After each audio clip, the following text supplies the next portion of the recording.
Kita melihat mungkin sebuah perusahaan atau pabrik apa saja mempunyai berapa ribu karyawan. Dia berangkat jam 5 pagi sudah meninggalkan rumahnya. Jam setengah 7 atau jam 7 sudah harus masuk gerbang, sebab setelah jam 7 gerbang ditutup. Yang terlambat tidak akan mendapatkan pekerjaan. Setelah masuk akan ditutup. Dan orang datang berbondong-bondong itu dengan istiqomah. Bahkan siapapun dari mereka tidak ingin tertinggal dari jam 7 kecuali sudah ada di dalamnya. Rutin.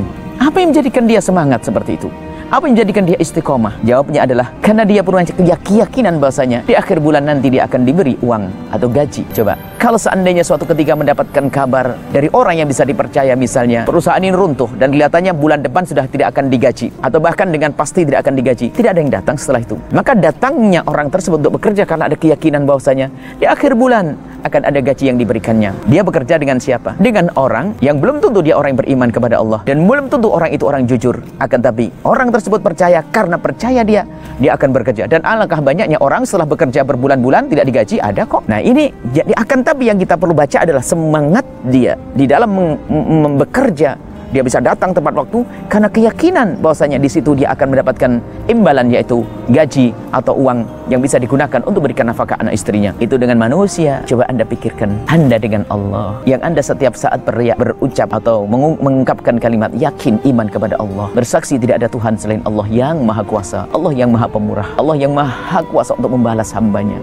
Anda yang mengatakan diri Anda yakin kepada Allah dengan sifat-sifat kemuliaan seperti itu. Lalu kenapa kita kok melakukan amal baik itu kok tidak giat, tidak semangat? Permasalahan adalah bukan karena Allah tidak kuasa lagi, akan tapi apa?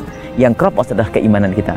Kalau seandainya keimanan kita kuat, keyakinan kita kuat akan imbalan dari Allah, pahala dari Allah, keridhaan Allah, niscaya kalau kita meyakini keridhaan Allah satu, dan kita memang rindu keridhaan Allah, niscaya tidak ada satupun yang akan tertinggal dari kebaikan. Kalaupun ada seorang hamba tidak bisa melakukan kebaikan saat ini, dia akan menyesal, akan mengqadha di lain waktu. Karena apa? Dia meyakini bahasanya Allah pasti mengetahuinya, Allah pasti melihatnya, yang pertama. Kemudian Allah Maha Kuasa untuk membalas. Yang ketiga adalah kita rindu balasan dari Allah Subhanahu wa Ta'ala. Maka kalau kita cermati, kenapa seorang berjuang sesaat hebat, semangat, tapi besok luntur? Karena apa? Dia sudah tidak dengan Allah lagi.